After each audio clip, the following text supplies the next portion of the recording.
Welcome, everybody, to Reimagining Healthcare, a new dialogue with risk and patient safety leaders, presented by MedPlace. We're excited to bring you conversations with top risk and patient safety thought leaders from organizations around the country.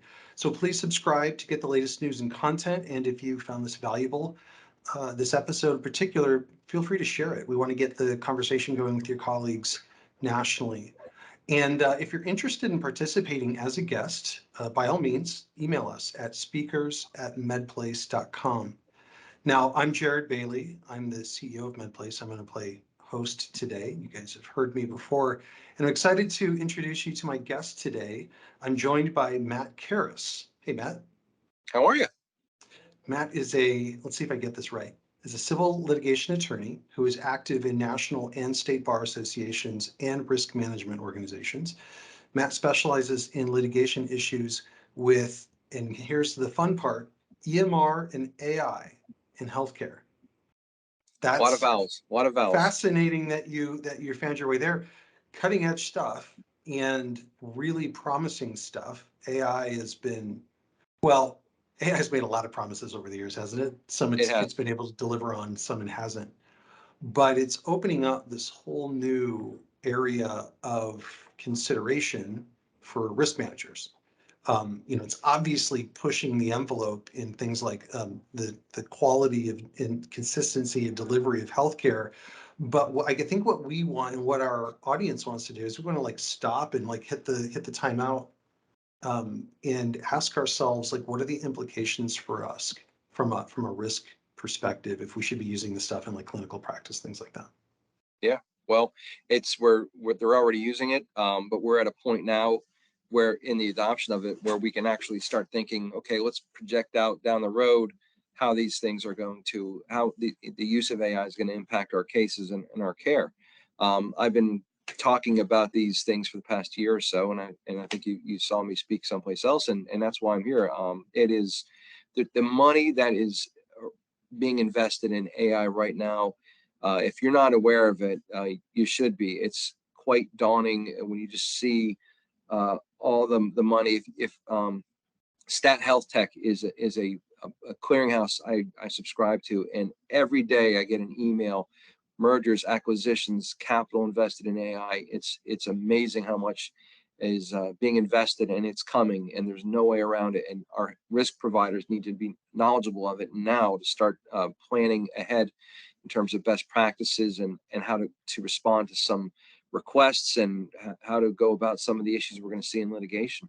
Yeah, I mean, it's staggering. I've been in the venture world for the past, couple of decades, and AI is, it's the new hot thing. It's not the new hot, it's been around for a while. It's always attracted a lot of investment. It's just really accelerating now because, it is starting to deliver on some of those early promises, right? And so, we're seeing it be effective. But speaking as a technology person, the technology people behind the AI companies aren't necessarily thinking about liability. They're not thinking about what if their AI is wrong 1% of 1% of the time. And they're not necessarily in the crosshairs of that risk if they should make a mistake, right? But our hospitals and our risk managers and our captives and our carriers are in those crosshairs. So I think we need to be a little bit more sober than the tech guys on exactly what AI means for us from a risk perspective. So can you help sort of unpack? Um, I don't think we need to go into detail with AI, although if you feel like there's something foundational that would help, feel free to. But I'd like to talk about like where is it showing up today? So where is our audience? Where should they be looking and sort of Right. have their radar up in terms of where AI might be showing up? It is all over the place right now. There's various forms of it, and there's different types of AI. And I have something I can put up on the screen to help lead the discussion on that. If you bear with me Perfect. for a second, I'm going A lot to. of our users watch the video. Some of them will do audio. So if you need to paint any pictures with words, feel free to do that too. Yeah. Hold on a second. We could hit the share screen and go here.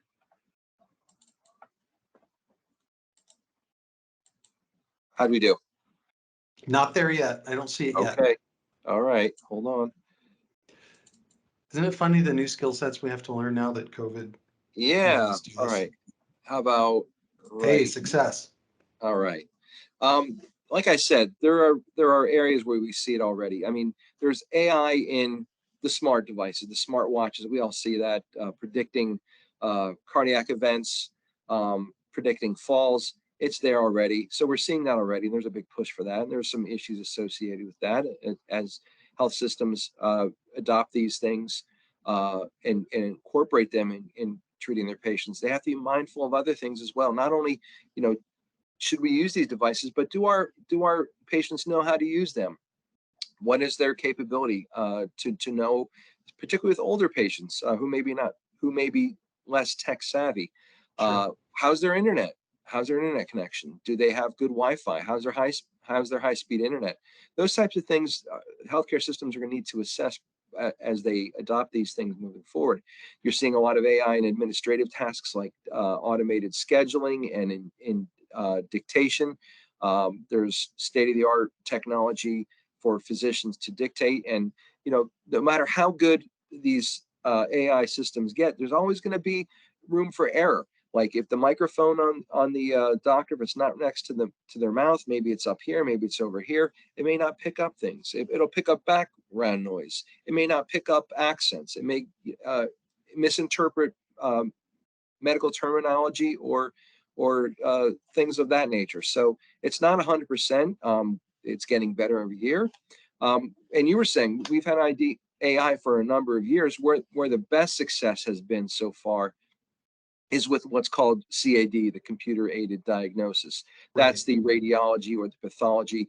You're seeing in some instances where the AI systems are doing a better job than the human reviewers in looking at the images. Again, whether it be traditional imaging, pathology, and that's where the best success. But where we're seeing where I see it this going, and where the I'm going to use the real scientific term craziest development is with clinical decision support. That's the Amazon experience that you receive when you're shopping. The computer or the AI makes recommendations to you on what to do. We see that. We buy a backpack on Amazon, then they're suggesting hiking shoes for us. Well, that type of process is now being integrated in our electronic medical record systems. And this is where I think it's very revolutionary in the sense that the chart is no longer just someplace to document. Now the chart is actually, if you think about it, maybe an actor in a participant in the relationship that was previously limited to the physician and patient. Now, depending on how far advanced we get and the type of clinical decision support system you may have the physician, the patient, now the chart with the clinical decision support playing a role and in the care. And this is revolutionary. And this is where I think we really need to think hard from a litigation standpoint. Are these interactions going to look on the record? 5 years from now, when we get to the case, there's a lawsuit with AI, how am I going to know where the AI clinical decision support portion is of the record? Is it printed? Mm. Are the interactions between the physician and the patient with the AI recommendations? How is that going to be documented?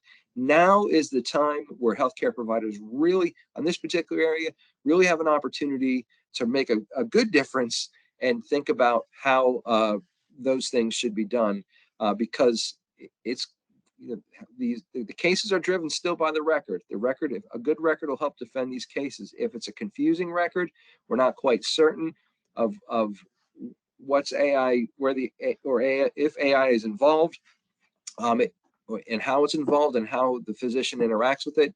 It could make an impact on the defenses of these cases. So It's something to think about. fascinating. Yeah, I mean, I like the idea of thinking of it as another actor involved, because that actor is, by the way, it's not just a machine. There's a bunch of humans that contributed a bunch of data to that actor, and they contributed, more importantly, to the algorithm and the decision-making criteria that AI uses, right?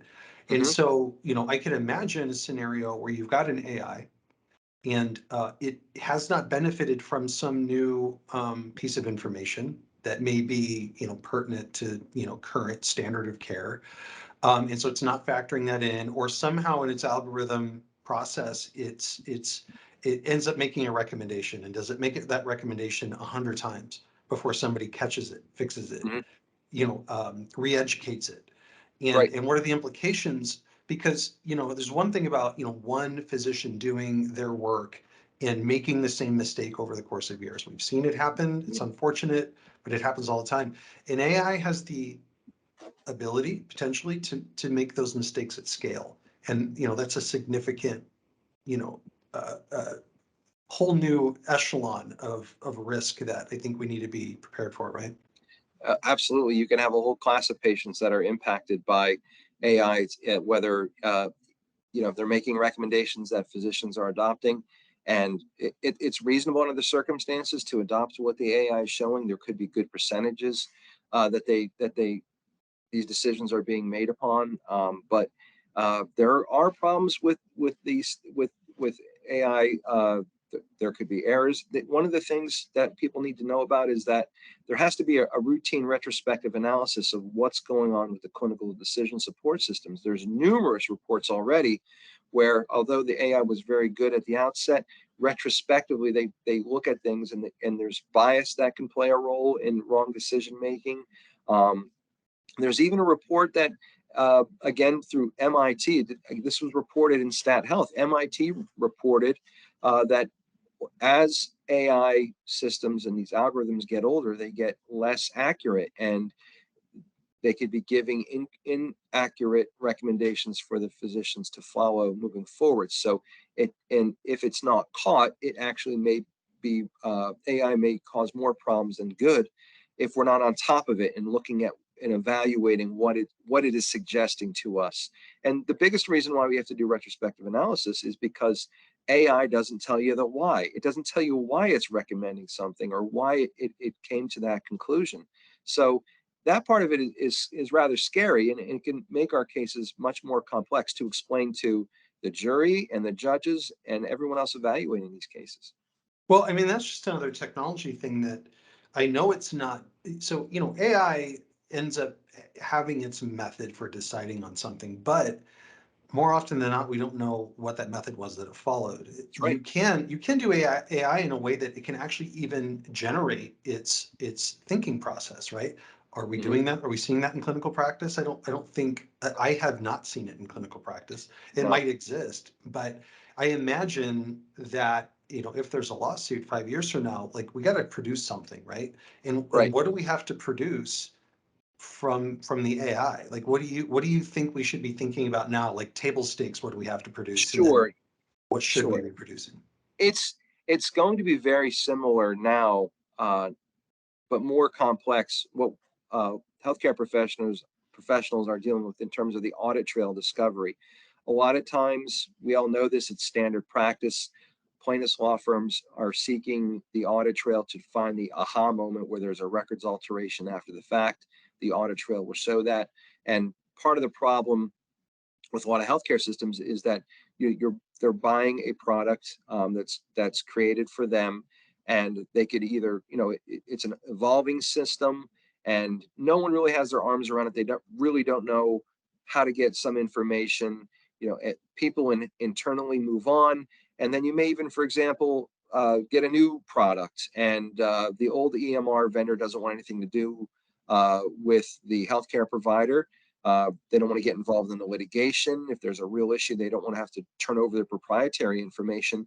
All those types of things, you could see that with AI. If it's truly an AI error, you can see, similar to the audit trail, expensive discovery. I want to go in. I want the production of the audit trail. I want to know all versions that you've used. I want to know the upgrades and amendments. And you may not be able to do that as a healthcare provider because it's not yours. It's someone else's property. So, and you may want to try to bring them in, but good luck on that. Why would they voluntarily try to get back in to talk about if it's truly a proprietary issue or their error? Why would they want to actively get involved in litigation to basically talk or expose one of their problems with their products? So I can definitely see as thorough a discovery into the AI, when it was adopted, who the vendor is, retrospective analysis, as we're seeing right now with Audit Trail. You have me thinking that it's probably hard to predict everything that AI is going to touch from a risk perspective. But this short-term solution may be in the contracts with these vendors that we're signing, Right, right. right? That, What that can is I that do now from a commercial contract perspective that will help me, mitigate my risk down the road? right. You need to look at that contract. And we talked about this offline beforehand. Those contracts come up routinely. You need to look at that contract and look to see if there's any like hold harmless or indemnification language in there. If there is that benefit, if to the benefit of the AI vendor, you really need to make a point of eliminating that language or creating some type of agreement that if there's truly an issue regarding AI that leads to issues down the road or errors, that it's the AI vendor, not you, who are dealing with it are going to have to defend it. And if you have that ability to look at your contract, renew it, and negotiate that part, I highly, highly suggest you do that moving forward. It may be too late for systems you have already. I know that there's some systems out there that people are adopting AI with existing EMR platforms. So you and I don't know how long those contract terms last, but you really need to do a deep dive on that and see where it goes. I'm not a contract lawyer. I'd probably fall asleep if you asked me to look at the contract, but it's Yeah, no, something but you need to look at. I do a lot of contract work and we do service agreements with our customers. And I think anyone who's looking at AI, one of the tactics you can use is you can commit to not more than 1 year contracts, or at least when the renewal comes up for the contract, it's annually. And that way you can really assess as you go, and then you have some room to sort of renegotiate terms and things like that as those renewals come up, because it is the early days. There is a lot of unknowns and nobody on either side can really predict it. So it's pretty good ground to stand on to say, hey, look, we'll do a maximum 1 year agreement and then we'll relook at it. And I can imagine building into some of these contracts things like what type of information does that AI company need to produce if there is a subpoena, if there's a malpractice lawsuit, what are they going to agree ahead of time to be able to produce? That may be certain details on their algorithm, but not the whole thing. It may be details on that particular incident. Are they even logging what happened in order to even generate the data that you need, right? So Right. knowing how they're logging and having them commit to that within the contract, probably just some good practices for anybody right now. Absolutely. Get in there and try to square that away, put it in clear contract language if you can. Because you know if there's not that language right now, I feel that it's going to be the hospital or the physician who are going to be primarily responsible for bad interactions with the AI. And then it brings into a whole host of other like new potential legal defenses for the hospital or the doctor. I mean, for the doctor, if he sees a patient and there's a clinical decision support type recommendation and he adopts it, and after the fact we learn in retrospect it's an error. Well, one of the defenses the doctor is going to have to say is it was reasonable for me to go this course based on what the AI is sharing with me. That's a Right. new potential defense. Same for the health system. But then, as you know, physicians, health systems rely on that. They use that as a part of the defense. That's when the plaintiff's bar is going to go look at what the algorithm is indicating and do that deep dive discovery to start going after their information. Gosh, that's interesting. And then you've got these doctors that are either agreeing with the AI and what the implications of that, or they're disagreeing with the AI and the Right. implications of that. And then like knowing where do you fall from a risk perspective? Am I exposing myself on either side of that decision in There, ways that I don't know? yeah, there's a lot. That's a great question. I mean, if they're relying on, you're going to have people who aren't going to accept it. So let's just be, they're not going to accept the AI recommendation. So let's think from a plaintiff's perspective, how can they use that in their case? Well, number one, they're going to want to know, why isn't this physician using it? Is it generational? Is it from a prior bad experience? They just don't trust it. So they're going to explore that. If it's because of a prior bad episode, then they're going to want to explore that in further detail to get in the mindset of the physician. So, but conversely, if in retrospect, if the doctor declined to take the recommendation of the AI, but in retrospect, what the AI was saying was correct, then there's some real issues. If they're just declining it because they just don't want it, they don't bother, then there could be an overall corporate negligence argument saying, hey, health system, you have physicians that are knowingly disregarding, just as a matter of course, your AI. You're creating a dangerous situation or a dangerous environment for your patients. Here's a tool that your physician failed to recognize or use or consider based on whatever reason. You need to do a better job of monitoring your physician's interactions with the AI and make sure they're at least considering them. So that's how lawyers are going to can spin that. And conversely, if doctors just rubber stamp everything, then the question is going to be who's practicing here. One of the things that we have the physicians need to remember is that AI will augment, it cannot replace good healthcare and judgment. If physicians are just taking the recommendations and just applying them there could be criticisms that they're essentially practicing medicine defensively, and ordering way too many tests and over treating this patient. So it's a fine line. And one last thing too, if the physicians decline the AI recommendation, let's say there's a legitimate recommendation, a big picture, they decline it. I would love, and I don't know if healthcare systems are thinking about this now, I think it would be very helpful for a part in the chart, a part of the template where the physician explains his rationale for declining the AI.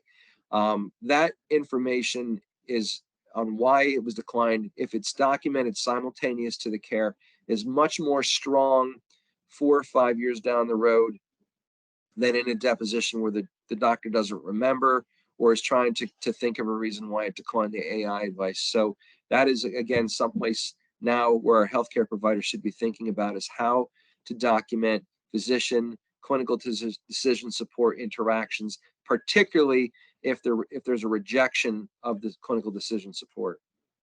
That's interesting. That's a great little decision flag for everybody to be aware of that's dealing in AI is when there's a rejection, let's just make sure we document it.